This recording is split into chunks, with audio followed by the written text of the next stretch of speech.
To Kill a Mockingbird is a famous novel written by Harper Lee. The story takes place in a small town called Macomb in the state of Alabama in the United States.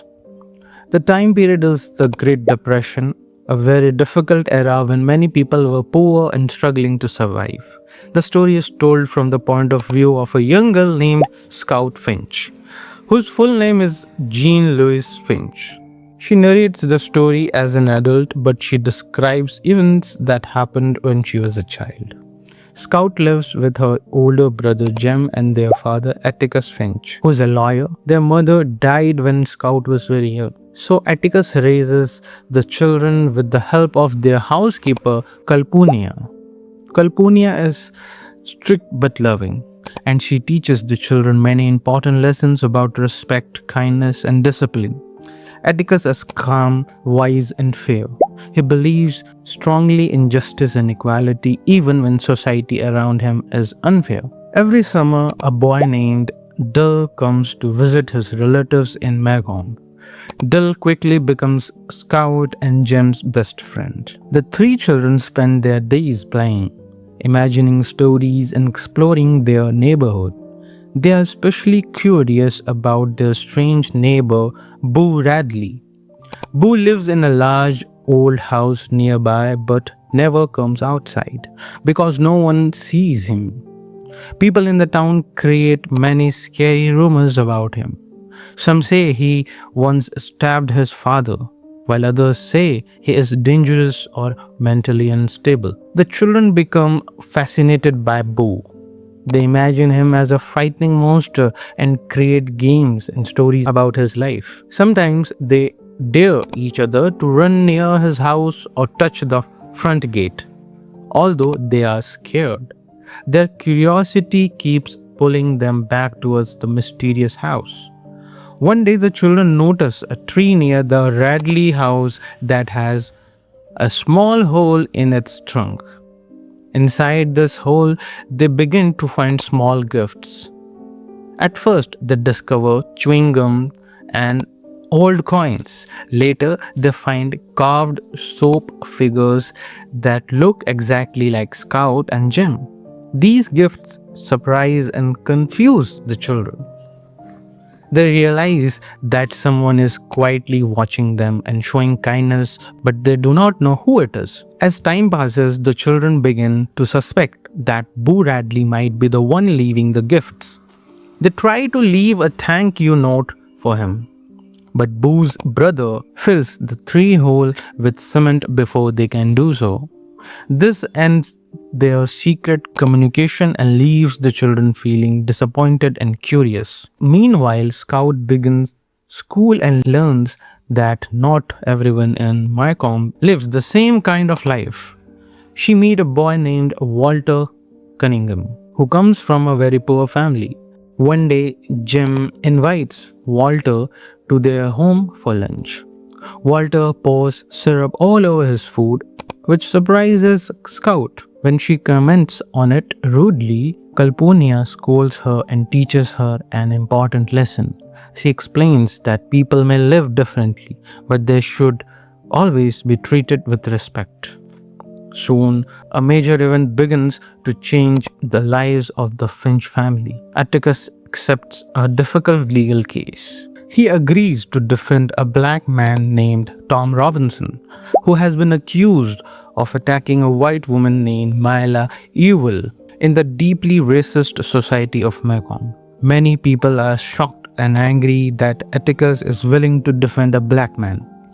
Because of this decision, Scout and Jem begin to face insults at school and in town. Some children tease them, and adults criticize their father. Although this hurts them, Atticus teaches them to stay calm and not fight back with anger. He tells them that doing what is right is more important than pleasing others. One night before the trial begins, Atticus sits outside the jail to protect Tom from a possible mob attack. A group of angry men arrive, planning to harm Tom. Scout, Jem, and Dill secretly follow Atticus and witness the dangerous situation. When Scout sees one of the men in the crowd, she recognizes him as Walter Cunningham's father. Innocently, she begins talking to him about his family and everyday life. Her simple and friendly words remind him of his humanity, and slowly the crowd loses its anger and leaves peacefully. This moment shows how innocence and kindness can stop violence. The trial of Tom Robinson becomes the most important event in the story. During the trial, Mayala and her father claim that Tom attacked her. However, Atticus carefully questions the witnesses and presents clear evidence that Tom could not have committed the crime. Tom's left arm is badly damaged and cannot be used, but Myla's injuries were on the right side of her face, suggesting she was struck by someone left-handed. Atticus also suggests that Myla's father, who is left-handed, may have been responsible. Tom Robinson tells his side of the story. He explains that he often helped Myla with small tasks because he felt sorry for her lonely life. He says that she invited him inside one day and tried to kiss him, but he pulled away because he knew it was wrong. When her father saw this, he became furious and attacked her. Despite the strong evidence in Tom's favor, the all-white jury declares him guilty. This decision deeply shocked Scout and Jem, who believed the truth would win. Jem especially struggles to accept that the legal system can be unfair. Later, Tom tries to escape from prison and is shot and killed. His death is tragic and shows the harsh reality of racism and injustice in society. Jim becomes deeply upset and begins to lose some of his childhood innocence. Meanwhile, Myla's father, Bob Ewell, feels humiliated by the trial. He blames Atticus by exposing his lies in court. He threatens Atticus and looks for a chance to take revenge. One night after a school Halloween event, Scout and Jim walk home in the dark. Suddenly, Bob Ewell attacks them. Jim is injured and Scout is trapped inside her bulky costume, unable to see clearly. Just when the situation becomes dangerous, someone appears and saves them. This person is Boo Radley. Boo carries the injured Jem home and protects the children. In the struggle, Bob Ewell is killed.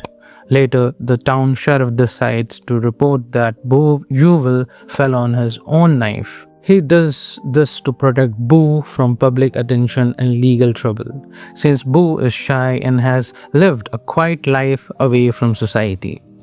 For the first time, Scout finally meets Boo face to face.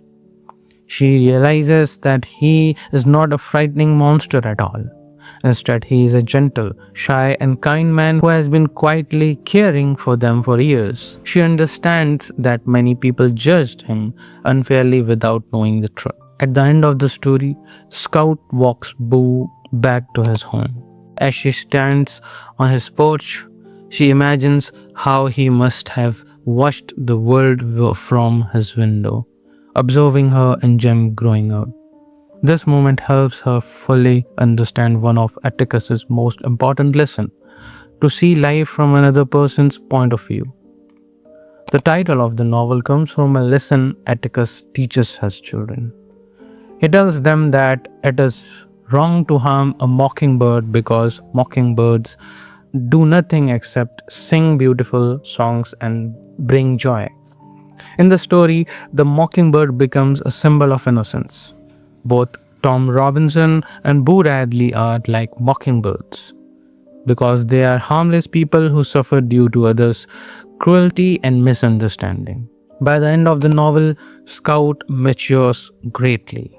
She learns about kindness, empathy, injustice, and moral courage. She realizes that people are complex and should not be judged based on rumors or prejudice. Overall, the novel is a powerful story about growing up, understanding others, and standing up for what is right even when it is difficult. It shows how innocence can slowly be replaced by awareness, but also how compassion and fairness can make the world a better place.